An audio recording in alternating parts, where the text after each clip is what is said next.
ابراہیم کی ملت ہوگی. میں اور باتیں کروں کہ یہ ابو طالب ہے کون؟ کہ ابو طالب وہ ہے کہ جو پورے کے پورے آدم سے لے کر عیسیٰ تک، عیسیٰ سے لے کر خاتم تک ہر ایک کے تبرکات کے محافظ ہیں. اللہ اکبر. ہر ایک کے تبرکات کے محافظ ہیں. یہ وہ ابو طالب ہے کہ جب تک زندہ رہا خود رسالت مآب کی حفاظت کرتا رہا، اور جب چلا گیا تو اپنے بیٹے کو اس کے ساتھ لگا کے چلا گیا. سمجھ رہے؟ جسے علی کہا جاتا ہے. علی کون؟ علی وہ ہے کہ جسے کہا جائے کہ 1000 بار آپ نے سنا کہ جناب سرکار رسالت مآب انا مدینۃ العلم ولی الباب ہوا، میں شہر علم ہوں، علی اس کے دروازہ ہے. یہ باتیں آپ نے سنی. مگر ایک بات میں آپ کو واضح کرنا چاہتا ہوں. قرآن میں ایک آیت ہے اس کے بارے میں ساری گفتگو ہوئی، مگر ایک مناظرہ بھی ہوا. اس مناظرے میں ایک کتاب چاپ ہوئی کہ اس میں لکھا گیا خورشید خاور. جہاں پر جب یہ مناظرہ جب ہوا پشاور میں تو لوگوں نے نہ جانے کیسے کیسے لوگ سرکار رسالت مآب کے حوالے سے گفتگو ہو رہی تھی. جناب ابراہیم سے آگے شروع ہوئی تو جناب ابراہیم سے جب شروع ہوتے ہوتے جب جناب سرکار رسالت مآب تک پہنچی تو لوگوں نے کہا کہ ایسا ہے کہ وہاں پہ شیرازی صاحب کچھ شیعہ عالم تھے. میں بات کو تمام بہت تیزی سے کروں گا. کہا کہ وہاں پر شیعہ عالم بھی تھے. کہا کہ سنیے آپ سے ہم کیا بحث کریں، اس لیے کہ آپ تو قرآن کو کافی سمجھتے ہی نہیں. تو شیرازی صاحب نے کہا کہ ٹھیک ہے بھائی، ہم قرآن کو کافی نہیں سمجھتے ہیں، مگر قرآن کے کچھ الفاظ کو تو ہم بھی جانتے ہیں. کہاں؟ کیونکہ جو کروا رہے تھے وہ مناظرہ بڑا عجیب کروا رہے تھے. وہ بھی زمیندار تھے. اس زمانے میں زمیندار ایکٹ نہیں آیا ہوا تھا، تو یہاں پر زمینداری چل رہی تھی. تو کہا کہ ایسا کہ سارے علماء کرام ہر فرقہ مذاہب کے سارے بیٹھے ہوئے تھے. کہا کہ شیرازی صاحب آپ قرآن آپ کے نظر میں کافی نہیں. کہا نہیں، ہمارے نظر میں قرآن کافی نہیں، بلکہ ایک بات انہوں نے کہا کہ قرآن کافی نہیں ہے، بلکہ ہاں قرآن علی کو سمجھانے کے لیے، علی کی ولایت سمجھانے کے لیے کافی ہے. انہوں نے کہا بات چلتی رہی. کہا یہ بتائیں کہ قرآن میں آخر ایسا کون سا ایسا الفاظ ہے کہ جو صرف خدا جانتا ہے.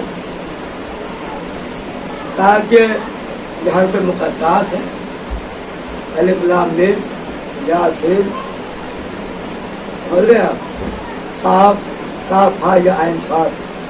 کہا یہ جو ہے یہ وہ قرآن کے الفاظ ہیں، وہ الفابیٹ ہیں کہ جسے اللہ جانتا ہے یا اس کے رسول جانتے ہیں. لیجیے سرکار، ایک فیصلہ تو ہو ہی گیا. جو لوگ یہ کہتے ہیں کہ رسول کو جبریل نے پڑھایا ہے، تو جبریل کو بھی یہ علم نہیں معلوم کہ یہ آخر اس کا اللہ ہے کیا. اما جبریل کیا ہے؟ اللہ اگر چاہتا تو قرآن براہ راست جناب سرکار رسالت مآب کے حوالے کر دیتا، مگر جبریل لے کر ایک آئے جو آ رہے ہیں، یہ جو لے کر آ رہے ایک بہانہ ہے. اس لیے کہ بہانہ اس لیے ہے کہ کلام کرنا ہے صرف سرکار رسالت مآب سے، ورنہ یہ بنت رسول کیا کام کرنے کے لیے آتے تھے. جب چاہتے تھے چکیاں چلا لیتے تھے، جب چاہتے تو جھولا لیتے جاتے تھے. یہ اصل قرآن کی آیت لے کر تھوڑی نہیں آتے تھے، ایک بہانے سے آتے تھے.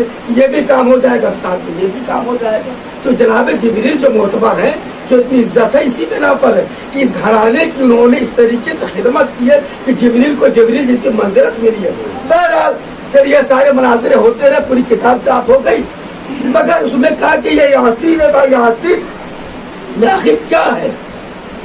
کہا کہ یاسین ہمارے سمجھ میں نہیں آیا کیونکہ اس کے بارے میں نہیں جانتے. کہا اسی لیے ہم نے اہل بیت کے دامن کو ہم نے اسی لیے پکڑا ہے کہ جتنی اچھی تفسیر اہل بیت کر سکتے ہیں، ظاہر سی بات ہے قرآن کو قرآن ہی سمجھا سکتا ہے، قرآن سامد کو قرآن ناطق ہی سمجھا سکتا ہے. تو لہٰذا کہا کہ ہم خاموش ہو گئے. زمیندار صاحب نے کہا کہ ایسا کیسا شیرازی صاحب آپ بیان کریں. کہا کہ دیکھو عربی میں جتنے بھی عربی کے الفابیٹس ہیں ان سب کے الفابیٹ میں اس کے ایک عدد ہوتے ہیں، اور یہ اردو میں نہیں ہے بلکہ یہ عربی الفابیٹ میں، یعنی الف کا 1، ب کا 2، ت کا 3، مثلا اس طریقے سے عدد ہوتے ہیں. تو شیرازی صاحب نے کہا کہ ہر ایک عربی کا عدد ہوتا ہے، اس لیے جتنے بھی شعراء کرام ہیں اسی عدد کے بنا پر تاریخ لکھا کرتے ہیں. تو کہا کہ ہر عربی الفابیٹ کے ایک عدد ہوتا ہے، مگر اس کے ساتھ ساتھ یہ بھی ہوتا ہے کہ ایک ہوتا ہے عربی میں ایک ظاہری اور ایک باطنی. ایک ظاہر ہوتا ہے اور ایک اس کا ہوتا ہے بینہ. یعنی الف جو ہم کہہ رہے ہیں یہ الف یہ اس کا ظاہر ہے، جو اس کے اندر سے جو آواز آ رہی ہے جو اس کا باطنی حصہ ہے. یعنی اگر میں آپ سے کہوں کہ آپ الف لکھیے، اسپیل کریے، تو آپ کیسے لکھیں گے؟ الف الف لام یہ اور پھر جب بولیں گے صرف آپ الف لکھیے گا. یعنی میں اگر آپ سے کہوں کہ آپ یاسین لکھیے تو صرف آپ یاسین لکھ دیں گے، مگر جب آپ بولنا ہوگا تو لکھیں گے یاسین. جب آپ اسپیل کریں گے یہ لکھیں گے، سین لکھیں گے، یہ لکھیں گے، پھر نون لکھیں گے. اس لیے کہ یاسین یعنی جو بولا جاتا ہے ظاہری الگ ہے باطنی الگ ہے. سمجھ گئے کہ نہیں؟ سمجھ گئے. یعنی عربی الفابیٹ کا قانون یہ ہے کہ جس عدد ظاہری کا عدد الگ ہے باطنی کا عدد الگ ہے. اور شیرازی صاحب کہتے ہیں کہ آپ الف سے لے کر آخر وجہ کیا ہے، علت کیا ہے کہ اللہ نے اپنے حبیب کو یاسین ہی سے مخاطب کیوں کیا؟ آپ سے کر سکتا تھا، ایسے کر سکتا تھا، ویسے کر سکتا تھا، مگر یہ یاسین ہی سے مخاطب کیوں کیا؟ شیرازی صاحب بتانا یہ چاہتے ہیں کہ الف سے لے کر یہ تک جتنے بھی الفابیٹ ہیں اس کے ظاہری کا عدد الگ ہے باطنی کا عدد الگ ہے. اللہ اکبر. یعنی مثال کے طور پر الف کے ظاہری کا عدد ہے 50، مگر اس کے باطنی عدد ہے لام کا مثلا 6 یا 5 یا 3. مگر صرف یہ الف سے لے کر یہ تک میں صرف یہ واحد یاسین ہے جس کا ظاہر بھی ایک ہے باطن بھی ایک ہے. اللہ اکبر. یعنی ظاہری میں یاسین جو ہے اس کا ظاہری عدد ہے 60 اور اس کا باطنی عدد یاسین کا یعنی 50 اور نون کا 10 یعنی 50 10 60. کہا میرے حبیب تم ظاہری اعتبار سے بھی اور باطنی اعتبار سے بھی نقطہ اعتدال میں ہو. اللہ اکبر. نقطہ اعتدال میں ہو، نقطہ اعتدال میں ہو، نقطہ اعتدال میں ہو. تو اب یہ نقطہ اعتدال جناب سرکار رسالت مآب کو کہاں پتا چلے کہ نقطہ اعتدال میں ہو؟ تو آئیے غدیر کے ممبر پر، اللہ اکبر، آئیے غدیر کے ممبر پر جہاں پر سرکار رسالت مآب کا ظاہر بھی ایک ہے باطن بھی ایک ہے. میں اگر آپ سے کہوں کہ میرے ہاتھ میں رومال ہے تو یہ ہے ظاہری حصہ، میرے ہاتھ میں یہ گھڑی ہے یہ ظاہری حصہ. کون سا جملہ آنے والا ہے یہ آپ کو نہیں پتا، میرے دل میں کیا چل رہا ہے یہ آپ کو نہیں پتا. یعنی ظاہری کچھ اور ہے باطنی کچھ اور ہے. اللہ کے رسول کو اللہ کہہ رہا ہے میرے حبیب تم ظاہری اعتبار سے باطنی اعتبار سے تم نقطہ اعتدال میں ہو. یعنی غدیر کے ممبر پر، اللہ اکبر، غدیر کے ممبر پر، غدیر کے ممبر پر سرکار رسالت مآب کے دل میں قرآن ثابت ہے اور ظاہری میں علی جو ان کے ہاتھوں میں قرآن نازل ہے. میرے محمد والے محمد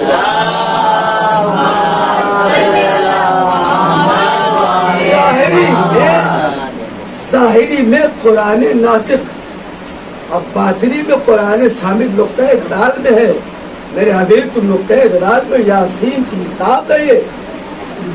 اب یہاں پہ خطیب الایمان جناب طاہر جلوی صاحب کہا کرتے تھے بیچارے خدا غریب رحمت کرے، وہ کہتے تھے کہ ہم یہ کہتے ہیں کہ ہمارے ایک ہاتھ میں قرآن ہے اور ایک ہاتھ میں اہل بیت ہے. برا مان جاتے ہیں. حدیث کے پالان میں آگے دیکھیے کہ رسول کے دونوں ہاتھوں پہ اہل بیت ہے. آپ کو برا نہیں رسوا دے کہ محمد والے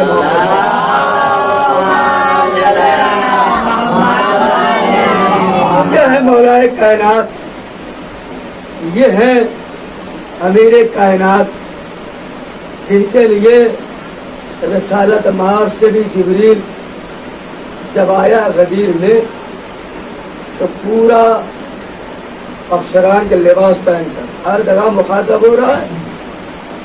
یاسین حبیب رسول نہ جانے القاب سے بلا رہا ہے، مگر یہ واحد ہے کہ سیدھے یا رسول بلغ اعلان کر دیجیے، تو آپ اعلان کیا جا چکا ہے، تو بتایا جا چکا ہے۔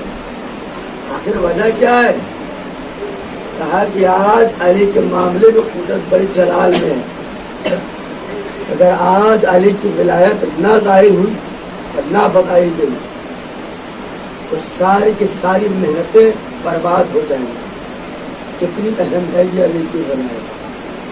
ہمارا جب علی کی ولایت کے بغیر نبیوں کی نبوت نہیں بچتی، ہمارے نماز کیا بچیں گے، ہماری عبادتیں کیا بچیں گی؟ لہذا عبادتوں کو اگر چاہیے کہ آپ اس کو معراج حاصل ہو، لہذا ولایت علی اپنے دلوں میں بتانا چاہیے اور کرے گا۔ اور یہ ہے اسد، جہاں سے بات میں نے چھیڑی تھی کہ علی کی ماں فاطمہ بنت اسد، ایک جو شکایت ہماری ہمیشہ سے رہی کہ جناب سرکار رسالت مآب سے، سرکار رسالت مآب سے لوگوں نے جتنی بھی حدیثیں اٹھائی، جتنی بھی حدیثیں نکالی، انہی سے نکالی کہ جو 9 سال 7 سال 5 سال زیادہ 12 سال، ان سے حدیثیں تو لے لی مگر ان سے حدیثیں نہ لی، جس کے لیے رسالت مآب نے کہا کہ امی بعد امی، یہ میری ماں کے بعد ماں ہے، اس کے لیے کہا یہ جناب فاطمہ بنت اسد کے لیے، فاطمہ بنت اسد کے لیے، علی کی ماں کے لیے، یہ میری ماں کے بعد ماں ہے۔ بات تو پہلے دنیا سے رخصت ہو گئے، 6 سال کے ہوئے تو ماں چلی گئی، اور اس کے بعد باپ کا بھی حق ادا کر رہے ہیں چچا بن کر جناب ابو طالب، ماں کا بھی فاطمہ بنت اسد۔ ہمیں اگر تاریخ کو اگر لکھنا تھا تو پوچھنا چاہیے تھا کہ رسالت کے بچپنے سے لے کر جوانی تک کی پوری زندگی فاطمہ بنت اسد سے آپ حدیث لیتے ہیں۔ یہ تاریخ نے انصاف نہیں کیا، کیوں؟ اس لیے کہ وہ علی کی ماں تھی، علی کی ماں تھی۔ ہمیں ذرا غور کریں علی کی ماں کیسی تھی۔ علی کی ماں وہ تھی جو ان کے آغوش میں 2 بچے آئے، ایک کو پالا تو سرکار رسالت مآب، دوسرے کو پالا تو علی جیسا بیٹا۔ دو ہیں ایسے لال فاطمہ بنت اسد کے پاس، ایسی پرورش، ایسی کفالت، اور انہی کی بیٹی، انہی کی پوتی ہے جسے زینب کہا جاتا ہے۔ وہی جوش ہے، وہی خروش ہے، وہی ولولہ ہے جناب زینب۔ مدینہ ہے، مدینے سے رخصت ہے، جناب زینب کو بھی اجازت ملی، مگر جاتے جاتے عبداللہ نے کہا کہ زینب ہم تو کسی یہ تمہارے بھائی نے تو اجازت دی نہیں، مدینے میں یہی پر قیام ہے ہمارا، مگر ہم یہ چاہتے ہیں کہ یہ 2 بچے جو ہمارے ہیں اور محمد، یہ آپ ضرور لے جائیں۔ جب بھی آقا حسین پر مصیبت پڑے، ایک اپنی طرف سے اور ایک ہماری طرف سے یہ صدقہ ہے۔ ارے ساری کربلا میں جتنی مائیں تھیں انہوں نے اپنے بچے کو قربان کیا ہے، مگر مدینے ہی میں جناب زینب نے اپنے مامتا کا گلا پھوڑ دیا، بچہ نہیں بلکہ صدقہ سمجھ کے لے کے جا رہی ہے۔ اور جو لے کر پہنچی کربلا میں، تب یہ آخری وقت، ہر ظاہر سی بات ہے کہ جب بھی بھانجا آتا ہے ماموں کے پاس کوئی چیز مانگنے کے لیے تو ماموں کبھی منع نہیں کرتا ہے، وہ چاہتا نہ جانے دنیا کی کون سی اشیاء اس کے قدموں میں ڈال دے۔ کیوں؟ اس لیے کہ اس کی بہن کا لڑکا ہے، جو اس کی بہن کا بیٹا ہے، لہذا نہ جانے کون سی چیزیں ہے پوری کائنات کو اس کے اوپر جانثار کر دے۔ مگر یہ اون محمد جو ہے، اون محمد آئے تو کس لیے کا ماموں ہمیں جنگ کی اجازت دے دیجیے۔ کون سا ایسا بھانجا ہے، کون سا ایسا ماموں ہے جو اجازت دے دے؟ سروں کو جھکایا کہ ہم اجازت نہیں دے سکتے، مگر یہ بار بار اس رات جناب زینب نے چھڑکیاں مار کر کہا کہ اون محمد کیا چاہتے ہو؟